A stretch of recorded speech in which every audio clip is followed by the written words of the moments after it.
नमस्कार दोस्तों, स्वागत है आप सभी का हमारे YouTube चैनल ज्योतिष प्रादेश विज्ञान पर। आज बड़े लंबे अंतराल के पश्चात मैं आप सभी ज्योतिष प्रेमियों के समक्ष, आप सभी वेद प्रेमियों के समक्ष उपस्थित हुआ हूं। आज की वीडियो के माध्यम से मैं आप सभी ज्योतिष प्रेमियों के समक्ष ज्योतिष के 5 सिद्ध सूत्रों की परिचर्चा करूंगा और बड़ी आसानी से, बड़ी सरलता से इस विषय को आप सभी ज्योतिष प्रेमियों को समझाने का प्रयास करूंगा। दर्शकों, मेरे द्वारा प्रस्तुत इन 5 सिद्ध सूत्रों में से एक भी सिद्ध सूत्र यदि आपकी जन्म कुंडली पर परिघटित होता है तो इस सूत्र के प्रभाव से, इन ग्रहों के प्रभाव से आपके जीवन पर, इन ग्रहों का आपके व्यक्तित्व पर, इन ग्रहों का कैसा प्रभाव पड़ता है, इस विषय को समझने का प्रयास आज की वीडियो के माध्यम से हम सभी लोग करेंगे। आज के विषय को प्रारंभ करूं उससे पूर्व, यदि आप हमारे चैनल पर नए हैं तो हमारे यूट्यूब चैनल ज्योतिष प्रादेश विज्ञान को सब्सक्राइब करना मत भूलिएगा। और यदि आप हमारे द्वारा अपनी जन्म कुंडली का अवलोकन करवाना चाहते हैं तो हमारे द्वारा दिए गए नंबर के माध्यम से आप सभी लोग हमारे साथ संपर्क स्थापित कर सकते हैं और अपनी जन्म कुंडली का अवलोकन करवा सकते हैं। आते हैं मुख्य विषय पर। सर्वप्रथम मैं चर्चा करूंगा लग्न के राहु की। हम चर्चा करें किसी भी ज्योतिष के प्रमाणिक ग्रंथ की, चाहे वह बृहत पाराशर होरा शास्त्र हो, चाहे वह जातक अलंकार हो। कहने का तात्पर्य, ज्योतिष का कोई भी प्रमाणिक ग्रंथ या ज्योतिष का कोई भी सर्वश्रेष्ठ ज्ञाता लग्न के राहु को सर्वश्रेष्ठ नहीं बताता है, क्योंकि लग्न का राहु जातक को विवेकहीन बना देता है। ऐसे जातक या ऐसी जातिकाएं विवेकहीन प्रवृत्ति के होते हैं। कहने का तात्पर्य, ऐसे लोग जल्दीबाजी के कारण, धैर्यहीन होने के कारण अपने जीवन काल में ऐसे निर्णयों को ले लेते हैं जिन निर्णयों के कारण ऐसे व्यक्ति अपने जीवन काल में अनेक परेशानियों से जूझते हैं या ऐसे व्यक्तियों के जीवन पर संघर्ष की स्थिति बनी रहती है। खेड कौतुकम ग्रंथ के रचयिता रहीम खान खाना, जो कि मुस्लिम संप्रदाय के हैं, लग्न के राहु के विषय में लिखते हैं कि अव्वल खाने यदा रासः खिस्मनाकश्च काहिलः मनोजः स्वार्थ कर्ता स्यात् भवेत् बेरुत जाहिलः।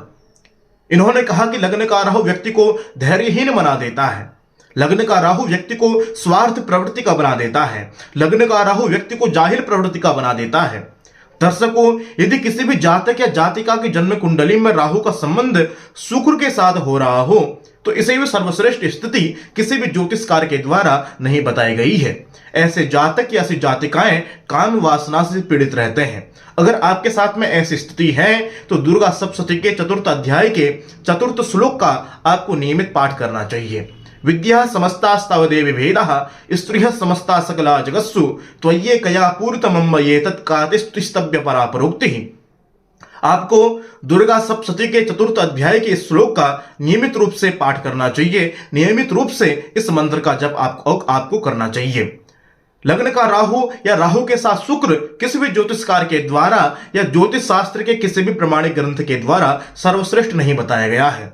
दूसरा, यदि किसी जातिका की जन्म कुंडली के द्वितीय स्थान पर राहु हो या किसी भी जातक के जन्म कुंडली के द्वितीय स्थान पर राहु विराजमान हो तो जन्म कुंडली के द्वितीय स्थान पर राहु के विराजमान होने से ऐसे जातक या ऐसे जातिकाओं को अपने जन्म क्षेत्र पर विशेष रूप से सुख की प्राप्ति नहीं हो पाती है, या ऐसे जातक या ऐसे जातिकाओं को अपने जन्म क्षेत्र पर विशेष रूप से संघर्ष करना पड़ता है। अगर ऐसे जातक या ऐसी जातिकाएं जिनकी जन्म कुंडली के द्वितीय भाव पर राहु विराजमान हो, वो अपने जन्म क्षेत्र का परित्याग करके पर क्षेत्र पर जाते हैं, परदेश में जाते हैं, तो निश्चित रूप से जन्म क्षेत्र की अपेक्षा ऐसे लोगों को अवश्य रूप से सफलता की प्राप्ति होती है, इसमें कोई संदेह नहीं है। दूसरा, हमारे शास्त्रकार कहते हैं यदि किसी भी जातक या जातिका की जन्म कुंडली के द्वादश स्थान पर गुरु विराजमान हो तो यह शिक्षा के लिए सर्वश्रेष्ठ स्थिति है।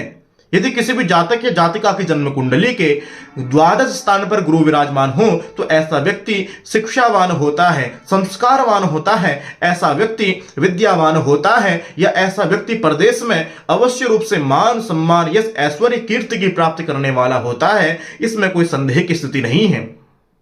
दर्शकों, आपके द्वारा एक सूत्र अवश्य रूप से सुना गया होगा कि किम कुर्वन्ति ग्रहा सर्वे यस्य केंद्रे बृहस्पति। यदि किसी भी जातक या जातिका के केंद्र पर बृहस्पति विराजमान है, गुरु विराजमान है, तो निश्चित ही एक सर्वश्रेष्ठ राजयोग है। लेकिन जिन स्थानों के देवगुरु बृहस्पति कारक हैं, उन कारक स्थानों पर देवगुरु बृहस्पति यदि अकेले विराजमान हो जाते हैं तो किसी ग्रह के साथ में युति करके विराजमान नहीं होते, अपितु अकेले विराजमान होते हैं, तो कारको भावनाशयः इस सिद्धांत वहां पर लागू होता है।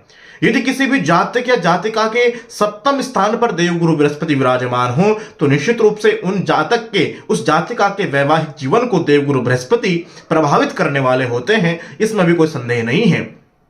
तो दर्शकों, आज की वीडियो के माध्यम से राहु से संबंधित चर्चा, शुक्र से संबंधित चर्चा, देवगुरु बृहस्पति से संबंधित चर्चा और इस विषय को बड़ी आसानी से आप सभी को समझाने का प्रयास मेरे द्वारा किया गया है। यदि आपको हमारा विषय, हमारे वीडियो रुचिकर लगता है, प्रियकर लगता है, तो हमारे YouTube चैनल ज्योतिष प्रादेशिक विज्ञान को सब्सक्राइब करना मत भूलिएगा।